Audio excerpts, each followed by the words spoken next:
할렐루야. 주님의 은총이 말씀의 삶 참여하시는 모든 분들에게 함께 하시기를 간절히 주의 이름으로 축원합니다. 지난 한 주간도 잘 지내셨죠? 이제 오늘은 세 번째 시간입니다. 오늘 세 번째 시간을 통하여서 잠언서에 과연 우리의 삶에 하나님이 허락하신 모든 물질과 육체와 시간의 귀한 축복들을 어떻게 나누어 줄 것인가에 대한 이야기를 말씀을 통하여 한번 생각해 보려고 합니다. 오늘 귀한 말씀을 통하여 도전받으시고 또 이 한 주간도 말씀 가운데 실천하고 순종하는 그런 삶이 되시기를 간절히 소망합니다. 함께 기도하고 시작하겠습니다. 하나님 아버지 감사합니다. 지난 한 주간도 우리를 지켜주시고 인도하셔서 하나님의 거룩한 뜻 가운데 이렇게 말씀의 삶을 세 번째 맞이할 수 있게 해주시니 감사를 드립니다. 하나님, 오늘 주시는 말씀을 통하여 도전받고 이 세상을 향하여 우리가 나아갈 때마다 무엇을 결단하며 순종해야 될지를 가르쳐 주시옵소서. 귀한 말씀을 듣겠사오니 우리의 귀를 열어주시고 우리의 마음을 여셔서 주의 거룩하신 뜻을 듣고 담을 수 있는 귀한 시간 되게 하여 주옵소서. 예수님의 이름으로 기도하옵나이다. 아멘. 오늘 함께 나누실 말씀은 잠언서 11장 24절에서부터 31절까지인데요. 우리 함께 이 말씀을 봉독하시면서 과연 주님이 우리에게 원하시는 것은 무엇인가를 한번 생각해 보려고 합니다.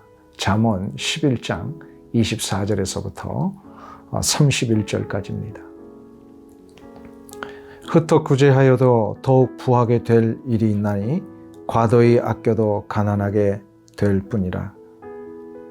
구제를 좋아하는 자는 풍족하여질 것이요 남을 윤택해 하는 자는 자기도 윤택하여지리라.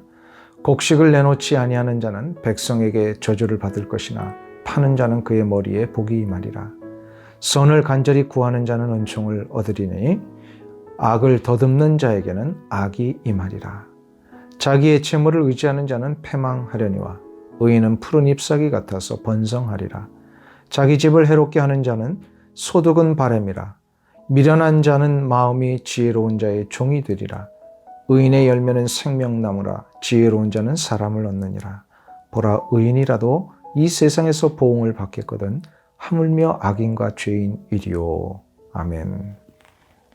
솔로몬은 오늘 본문에서 이 세상을 풍요롭게 사는 방법을 하나 가르쳐주고 있습니다. 바로 구제하는 것입니다.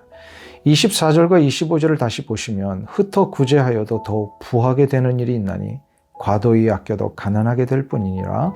구제를 좋아하는 자는 풍족하여질 것이요 남을 윤택케 하는 자는 자기도 윤택하여지리라 라고 말씀하고 있습니다. 일반적인 계산으로 따져보면 내 것을 남에게 주는 것은 내가 풍족하여지는 것이 아니라 오히려 없어지는 것이요 손해를 보는 것이라고 생각할 수 있습니다. 그러나 성경은 나누고 베푸는 것이 오히려 내가 풍요로워지는 길이요 축복을 받는 길이라고 말씀합니다. 왜 우리는 나누고 베푸는데 축복을 받는 것이고 풍족해지는 것일까요? 그것을 말씀을 통하여 한번 생각해 보려고 합니다. 우리는 빚을 갚아야 할 사람들입니다. 무슨 빚입니까? 우리는 하나님으로부터 모든 것을 받았기 때문에 이 세상에 사는 것 자체가 우리에게는 빚입니다. 내 영혼과 육체를 하나님으로부터 받았습니다. 예수 그리스도에 의하여 내가 구원함을 받았고 지금 내가 무엇인가를 향하여 나가는 이 삶 자체가 하나님의 전능하신 섭리와 간섭이 아니고서는 어느 것 하나도 가능하지 않았기 때문에 이 모든 것이 다 하나님으로부터 얻어진 축복의 결과입니다. 내가 지금 누리고 소유하는 모든 것을 하나님으로부터 받았습니다. 모든 것을 거저 받았으니 우리는 하나님에게 모든 것을 거저 돌려드려야 하는 자들입니다. 이뿐이 아닙니다. 우리는 지금 우리가 누리는 수많은 것들을 누군가의 노력과 희생으로 받았습니다. 우리가 지금 먹는 쌀은 내가 돈으로 주고 산다고 되는 것이 아닙니다. 누군가의 눈물 흘린 수고와 땀이 있었기에 내가 쌀을 얻을 수 있었습니다. 쌀을 한자로 쌀미자를 사용합니다. 쌀미자는 팔자 2개와 십자 1개로 구성되어 있습니다. 곧 쌀 1톨을 만들어내기 위해서는 농부가 88번의 수고와 땀을 흘렸다는 뜻입니다. 내가 옷을 입고 있는 것도 누군가의 노력과 수고 때문에 가능한 것입니다.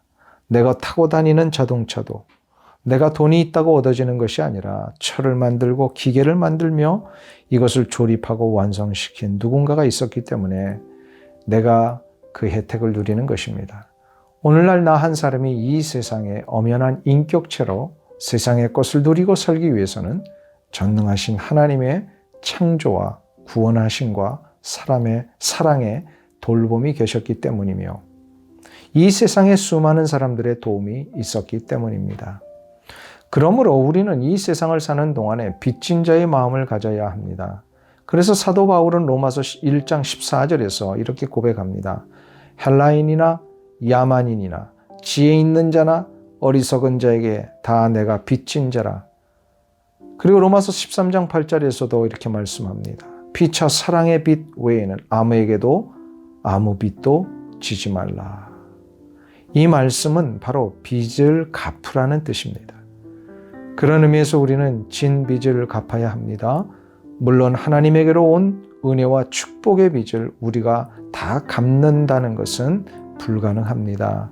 그러나 하나님에게 빚을 갚는 방법을 하나 가르쳐 주셨습니다.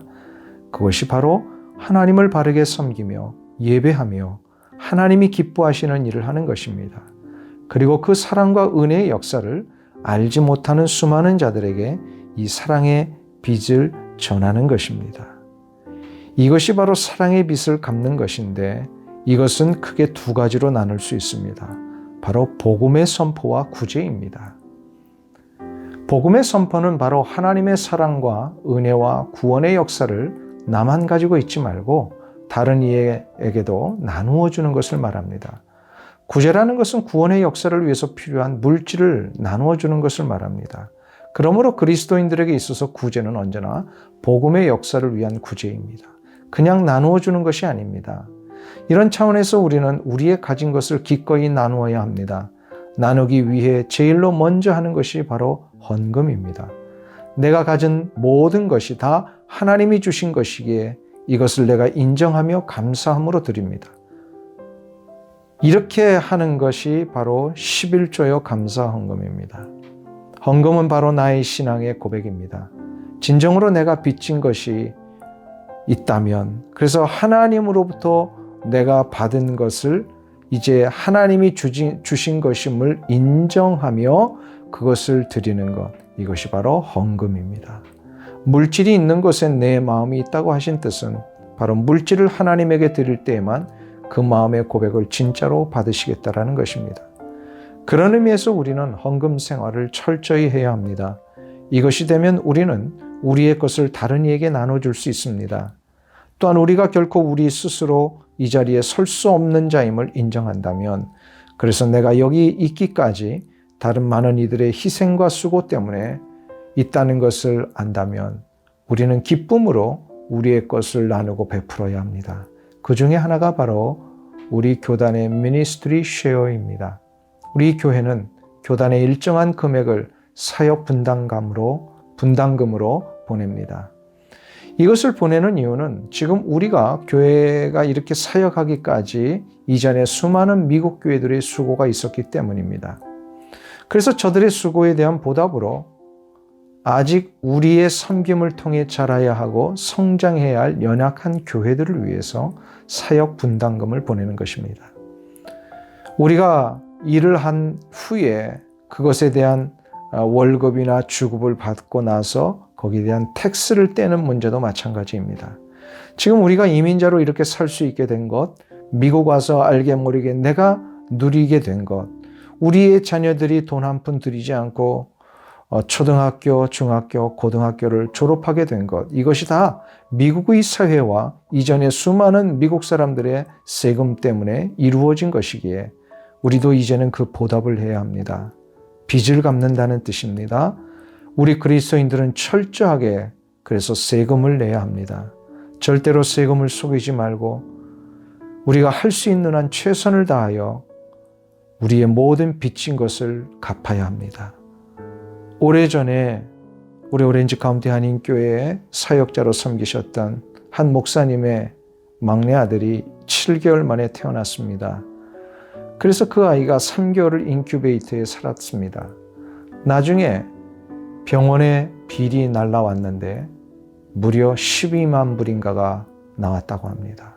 그 목사님의 가정이 그것을 갚을 길이 없을 때에 나라에서 그것을 갚아 주었습니다. 제가 나중에 그 목사님에게 이야기를 했습니다. 목사님, 미국이기 때문에 이런 혜택을 받은 것입니다. 이 혜택 받은 것을 결코 잊지 말고 평생 세금을 잘 내시기 바랍니다. 우리가 내는 세금은 그냥 허비하는 돈이 아닙니다. 이미 내가 받은 것에 대한 혜택을 갚는 것입니다. 수많은 사람들의 희생과 섬김으로 좋은 의료 혜택을 내가 지금 누리고 있는 겁니다. 개척 당시에 생명을 걸고 이 땅을 살기 좋은 곳으로 만든 자들의 희생이 있었기 때문에 이런 오렌지 카운티라는 좋은 지역에서 우리가 더불어 함께 살고 있는 것입니다. 가끔 한인들 가운데 텍스를 안 내는 방법 가지고 자랑하는 사람들이 있습니다. 참으로 부끄러운 모습입니다. 우리는 텍스를 잘 내는 것 가지고 자랑해야 합니다. 왜일까요? 우리가 모든 것을 하나님으로부터 거저받았고 내가 누리는 많은 것들을 다른 이의 희생과 땀 때문에 받았기 때문입니다. 성경은 말씀합니다.